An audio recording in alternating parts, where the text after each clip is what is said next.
Hello everyone, welcome to my YouTube channel stories by Khushi's mom. ఈరోజు మన story తప్పు ఎవరిది. స్టోరీలోకి వెళితే, అనగనగనగా అది ఒక అందమైన కుటుంబం. కుటుంబానికి పెద్ద రాఘవయ్య గారు, ఆయన ధర్మపత్ని జానకమ్మ. వారికి 3 సంతానం, 3 కొడుకులే. రాఘవయ్య గారి కుటుంబంలో ఆయన తల్లి, తండ్రి, ఆయన నాయనమ్మ కూడా వీరితో పాటే ఉంటున్నారు. ఒక రకంగా ఉమ్మడి కుటుంబం కిందే లెక్క. కుటుంబంలో అన్నిటికీ పెద్ద దిక్కు రాఘవయ్య గారు. కుటుంబానికే కాదు, ఊరికి కూడా పెద్ద దిక్కు ఆయనే. పేరు మోసిన పెద్ద మోతుబరి రైతు కూడా.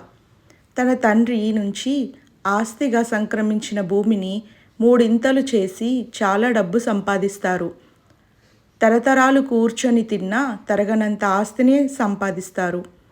కొడుకులు పెద్దవాళ్ళు అయిన తర్వాత ఎటువంటి అన్యాయం లేకుండా 3కి చెరి సమానంగా ఆస్తుల్ని పంపకాలు చేస్తాడు.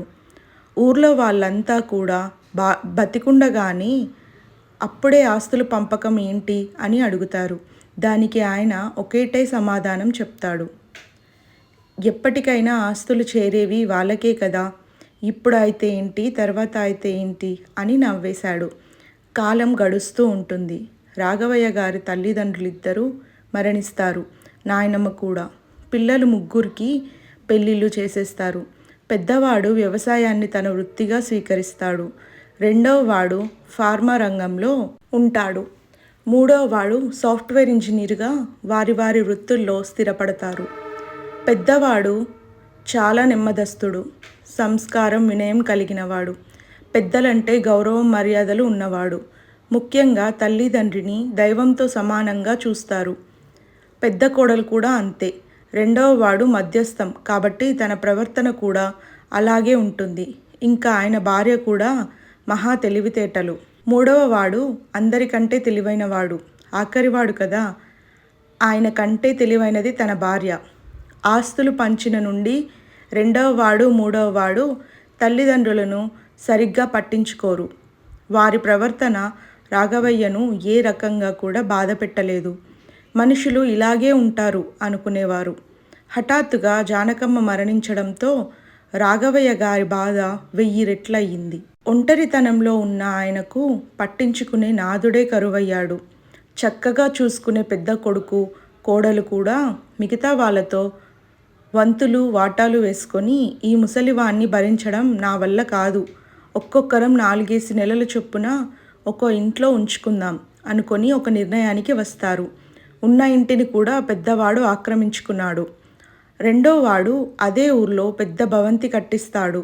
ఇక 3వవాడు పట్నంలో విల్లా కొనుక్కొని విశాలవంతమైన జీవితాన్ని గడుపుతారు. జానకమ్మ పోయిన తర్వాత 1 సంవత్సరం పాటు 3 కొడుకులు తండ్రిని తమ వద్దన ఉంచుకొని బాగానే చూసుకుంటారు. తర్వాత వాళ్ళల్లో వాళ్ళకే విభేదాలు మొదలై, ఇంటిని నువ్వు తీసుకున్నావు కాబట్టి నాన్నగారి భారం కూడా నువ్వే చూడాలి అంటూ చక్కగా బరువుని దించుకున్నారు.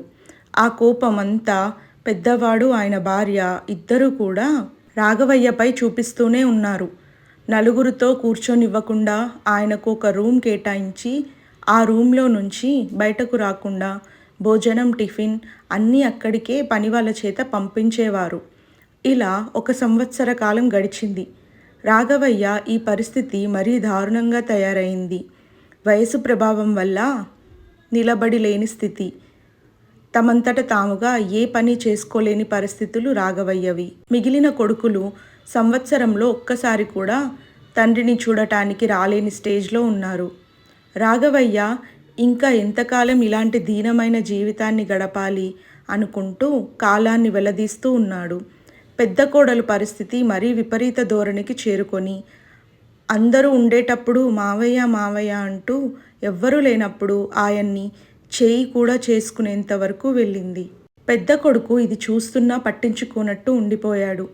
దీనితో వాళ్ళ ఆగడాలకు అడ్డే లేకుండా పోయింది. రాఘవయ్యకు మాటలతోనే హింసించడం, వీలైతే మా ప్రాణాలు ఇంకా ఎందుకిలా తీస్తున్నావు, త్వరగా చచ్చిపోవచ్చు కదా అంటూ శాపనార్థాలు పెడుతూ కొట్టడం కూడా చేస్తున్నారు. బాధలన్నీ కూడా పెద్ద కొడుకు మిగతా కొడుకులతో చెప్పుకొని, నేను ఆయన బాధను భరించలేకపోతున్నాను, మా ఇంట్లో ఉంచుకోలేకపోతున్నాను, అతని వల్ల మాకు లేనిపోని రోగాలన్నీ వస్తున్నాయి, ఏం చేయాలో అర్థం కావట్లేదు అని చెప్పాడు.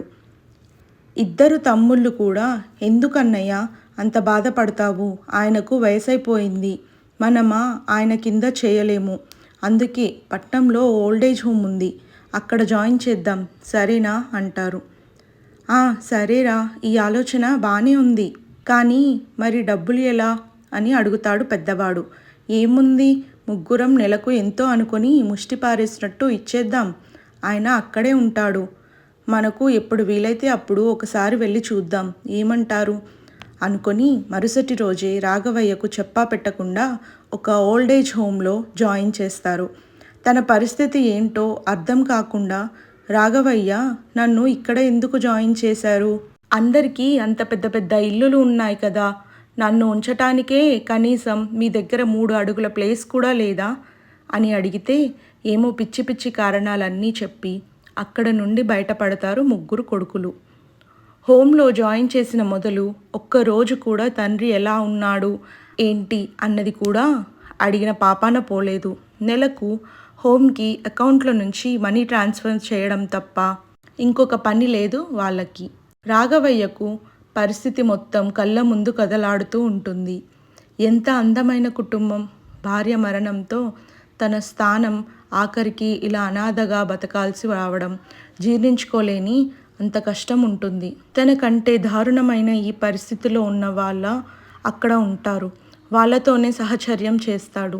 మనసులో కోరిక మెదులుతూ ఉంటుంది, అది తినాలని ఇది తినాలని ఆశ ఉంటుంది, కానీ తెచ్చిపెట్టేవాడే లేడు. పిల్లల్ని కళ్ళారా చూడాలని ఉంటుంది, కానీ వాళ్ళకి తనని చూడాలని లేదు. తనను చూసి ఈసడించుకుని శాపాలు పెట్టడమే తప్ప ప్రేమగా ఏనాడూ చూసింది లేదు. వాళ్ళ గురించి తలుచుకొని ఏడుస్తూ రోజులను గడుపుతూ ఉంటాడు. ఇంకా ఎన్నాళ్ళు నేను బాధ అనుభవించాలి, త్వరగా నన్ను మోక్షాన్ని ప్రసాదించు దేవుడా అని భగవంతుణ్ణి తలుచుకొని క్షణం లేదు.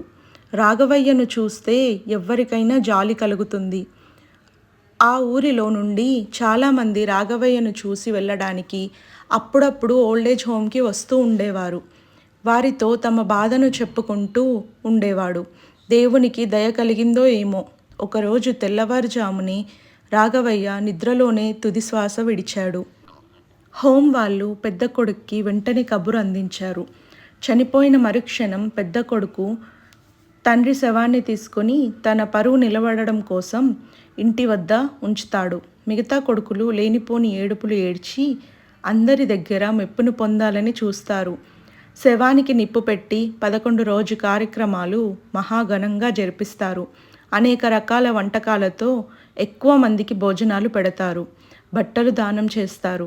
తండ్రి పేరు మీద అనేక సేవా కార్యక్రమాలు చేపడతారు.